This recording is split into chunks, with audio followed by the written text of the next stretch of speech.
walking other ways. Now listen, ain't it crazy? Wish you the best on your journey. Last time I saw you, lady, last time I saw you, we were walking other ways. We were walking other ways. Now listen, ain't it crazy? Ain't it crazy? Wish you the best on your journey. Wish you the best. Finally guys, yung pinakasikat na ADX 160 ni Bristol na meet na natin sa personal. So in this video guys, magki-quick review at walkthrough tayo dito sa scooter na to. Kaya naman tara, samahan nyo akong ikutan tong motor na to. Let's go! So finally guys, eto na, nasa harapan na natin si ADX 160 Bristol. So dito muna tayo guys sa overall looks niya, ayan. So dito tayo sa front guys, of course siya po ay equipped na ng LED headlight. Ayan, kung mapapansin nyo guys, napakaganda ng headlight niya. So ayan, ito yung kanyang LED headlight, both left and right. Tapos kung mapapansin nyo yung turn signal niya guys, para siyang kilay, no? Tapos ito yung mata. So para sa akin, advantage na full compact na siya, no, or full assembly na siya. Nang sa ganon, halimbawa meron ka makagitgitan, hindi basta-basta mababali kasi nasa loob na siya ng headlight, no? Naka full assembly na siya. So sa personal guys, napakaastig ng forma ng headlight niya kasi para talaga siyang eye. So nandito yung parang matay niya, yung kilay niya, ayan. So, ayan guys. Tapos, pansin ko lang din guys, equipped na din siya ng visor for better aerodynamics. Tapos, itong isang to guys is adjustable na din. So, kung halimbawa gusto mong pataasan to, iakyat to, pwede siya. Pwede din siyang i-down kung halimbawa nasasagabalan ka sa kanyang visor. Or kung halimbawa gusto mo lang talagang iangat siya kasi nga malakas yung hangin. Pagdating naman sa telescopic fork guys, siya po ay inverted. Ayan, gold. And dito, pansin ko lang din, nakayantas din siya, no? Napaka-astig po ng itsura ng wheel niya sa front. And naka semi-black tire na siya.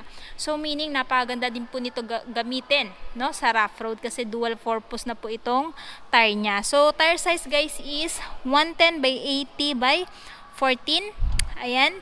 Tapos, pansin ko lang din guys, dito sa kabila, equipped na din siya ng ABS, which stands for Anti-Lock Braking System. So sa high speed guys, hindi ka na mamomroblema na pag sa sudden brake ka, maglalak yung wheel mo. Ayan, naka dual pot piston brake caliper na din po siya. So dito tayo guys sa bandang side. Ito po yung itsura niya dito sa side. Ayan, astig, napaka-astig ng scooter na to. Para siyang muscular scooter, no? Masculine yung datingan niya kasi may mga kanto-kanto siya, no? Nagpapadagdag sa forma ng motor na to. Of course, meron na din po siyang option for cruising style. Ayan, pwede kang mag-sitting upright position at pwede mo ding unat yung paa mo pag ngawit na ngawit ka na. So, dito tayo sa handlebar. So, pagdating sa handlebar guys, nandito yung kanyang off, activated, tapos yung kanyang patayan ng ilaw. Meron din siyang patayan ng ilaw guys. Yan, electric start since wala na po siyang kickstart. So, dito, nandito po yung high beam, low beam, turn signal switch, horn at saka hazard button. So may hazard light po siya. Siya po ay naka-naked handlebar and naka-equip na po ng fully digital instrument panel. Pagdating naman po sa kanyang side mirror, ayan, may edgy na din. So nag-proportion po yung forma ng side mirror niya sa forma ng body. And of course, siya po ay naka-keyless na, no? Ayan. So nandito yung pindutan ng fuel, tapos seat. Ayan, and dito sa kabila is front pocket niya dito guys. So ayan guys, yung front pocket niya guys, at of course meron na din po siyang charging port kasi may nakita ko ditong USB. USB. So malalim na siya guys. Pwede mo paglagyan kahit dalawang cellphone, kasyang-kasya dito. Tingnan natin to. So yung fuel tank capacity niya guys, no, napakalaki kasi kaya niyang umabot ng 11 liters. So kung halimbawa maglo-long ride ka guys, hindi ka na mabibitin, hindi ka na parang, alam niyo na, palaging nauubos ng gasolina at baba ng baba. Which is para sa akin is good points. Dito naman tayo sa kanyang upuan. Ayan guys, yung upuan niya guys, napaka-generous, ano? Naka-stitch siya, so premium na premium. So sa long ride, hindi na masyado sasakit yung puwet nyo dito. And dito naman, grab bar niya guys. Ayan, first time ko makamit ng grab bar 160cc na meron ng abang na pang top box. So para sa akin, goods na goods at isa din to selling point niya. And dito, may emblem na din siya na ADX 160. Sa kanyang tambucho naman, ayan guys, napaka-astig. May guard na din para hindi mapaso ang angkas or ang driver or ikaw. Ayan. plastic. Dito parang naka-carbon matte fiber guys. Dual shock unit swing and nakabaso na din siya guys. So meaning, napakaganda na po ng play nito during your rough road rides. Ayan, hindi na masyado matagtag. Tapos, siya po equipped ng single hydraulic disc brake with the single pot piston brake caliper. Then, yung tire size niya sa likod guys is, ayan, 130 by 70 by 13. Ayan, semi-black tire pa rin. So, dito tayo sa kanyang taillight. Sa pagdating sa taillight niya guys, ayan, naka-LED na. Turn signal is naka-LED na din. May ilaw na din ng plaka guys. And of course, naka-reflectorize na din for added visibility during your night ride. Tapos yung lagayan ng plaka. Ayan. So, dito tayo sa kabilang side. Ayan guys, ito yung apakan ng angkas oh. Premium na premium. Tapos wala kang angkas, i-fold mong ganyan.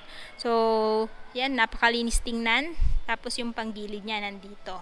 So, dito naman tayo guys sa kanyang engine specs. Of course, it is powered by 155.6cc, liquid-cooled, single-cylinder, 4-stroke at may lakas na 10 kilowatts at 8,500 RPM and max torque of 40 Nm at 5,500 RPM. So, pagdating sa fuel tank niya guys, nabanggit ko na kanina which is 11 liters at uma-average siya ng 43 km per liter. So, para sa akin, napaka-fuel efficient pa rin niya, no? And at the same time, siya po ay mayroong seat height na 790mm.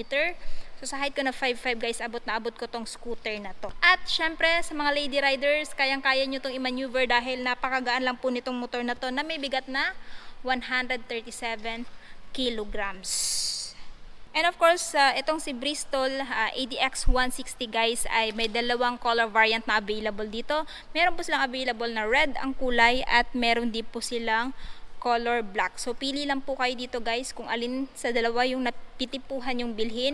Anyway, ilalagay ko na lang po yung presyo ni ADX 160 sa screen, maging yung address nila at phone number nila para po mas makapag-inquire kayo regarding sa scooter na to. So yun na guys, natapos na natin ikutan si Bristol ADX 160. Ano yung masasabi niyo sa motor na to? Sulit ba siya sa presyo niya?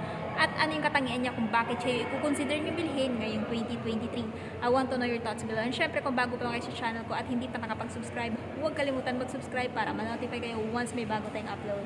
So yun guys, hanggang dito na muna tayo. Ride safe and peace out! Last time I saw you, lady, we were walking other ways. Now listen, ain't it crazy?